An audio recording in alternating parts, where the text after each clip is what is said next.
Next অঙ্ক দেখো, আমি বললাম এই ফিগারটা যদি বড় হয় এবং ফিগারটা কিভাবে বিশ্লেষণ করব বুঝতে না পারি, তো সেটার উৎপাদকে বিশ্লেষণ করে নিতে হয়। বিশ্লেষণ করে দেখি কি হয়। 2 66 3 11, আমি বাদ পেয়ে গেলাম একটা ফ্যাক্টর কি 12 আর 11, দেখ কি পেলাম 132 ইকুয়াল টু 12 ইনটু 11 আর 1 মাঝের সংখ্যা এই যে 1 1 মিন্স 12 মাইনাস 11 পাবো।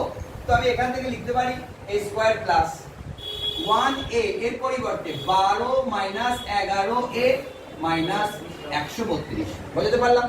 অর্থাৎ 132 টাকে আমি ভেঙে নিলাম 12 ইনটু 11 এই ফরম্যাটে, আর 1 টাকে ভেঙে দিলাম 12 মাইনাস 1 ফরম্যাটে, দিলাম a square plus 12 into a 12a plus minus গুণ করলে মাইনাস হয় 11 আর a 11a মাইনাস 132।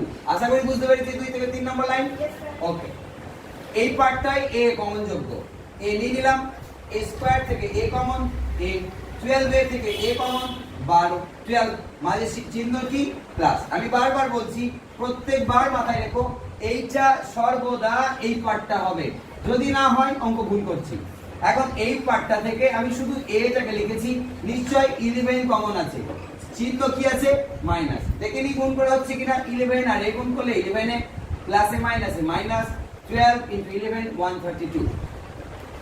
এই পার্টে a প্লাস 12 তো কমন যোগ্য, নিয়ে নিলাম a প্লাস 12, এই পুরো রাশিটা থেকে a প্লাস 12 কমন, পড়ে থাকলো কি a, এই পার্টটায় a প্লাস 12 কমন, পড়ে থাকলো কি মাইনাস 11। বুঝতে পারলাম? কোন জায়গায় কনফিউশন কিছু জিজ্ঞাসা? ঠিক, নেক্সট গেলাম।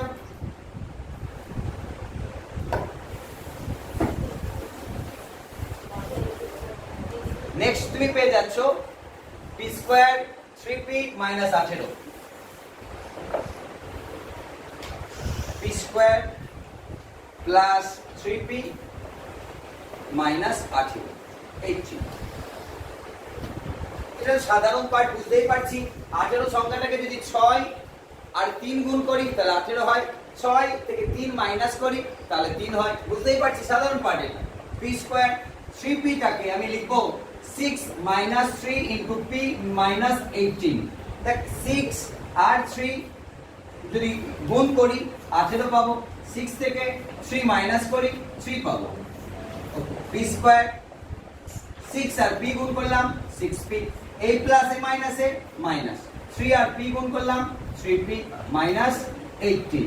ওকে, এই দুটো পার্টে প্রথম যে পার্টটা আছে আমি দেখতে পাচ্ছি p কমন, p স্কয়ার থেকে p গেল তাহলে p, 6p থেকে p গেল তাহলে পড়ে থাকলো 6, মাঝের সাইন কি আছে প্লাস, তাহলে অবশ্যই প্লাস। এই পার্টটাও আগের মতোই p প্লাস 6ই আসবে। এখন এই পুরো রাশিটা থেকে p টা আমি প্রথমেই দেখতে পাচ্ছি, কিন্তু আমার ছিল কি রাশি 3p, নিশ্চয়ই এটা কমন গেছে 3, চিহ্নটা কি মাইনাস, 3 আর p গুণ করলাম 3p, 3 আর 6 গুণ করলাম মাইনাস 18। দুটো পার্টের প্রথম পার্টটা p প্লাস 6 কমন যোগ্য, অর্থাৎ p প্লাস 6 এই পার্টটা থেকে চলে গেলে এখানে পড়ে থাকে p, এখান থেকে p প্লাস 6 চলে গেলে পড়ে থাকে মাইনাস 3। বুঝতে পারলাম? তো 13.1 টোটাল 6টা অঙ্ক ছিল, সবগুলাই বোঝানোর চেষ্টা করলাম। যদি কোনো অঙ্ক নিয়ে কোনো সমস্যা থাকে বা কিছু জিজ্ঞাসা থাকে আমাকে কমেন্টে জানিও, তারপরে নেক্সট ডে আমি সেম প্রসেসের অঙ্কগুলা আরো কিছুটা বোঝানোর চেষ্টা করব। তোমাদের বাড়িতে কিছু টাস্ক আমি দিয়ে দেবো সমপ্রকৃতির, যেগুলা তোমরা করো।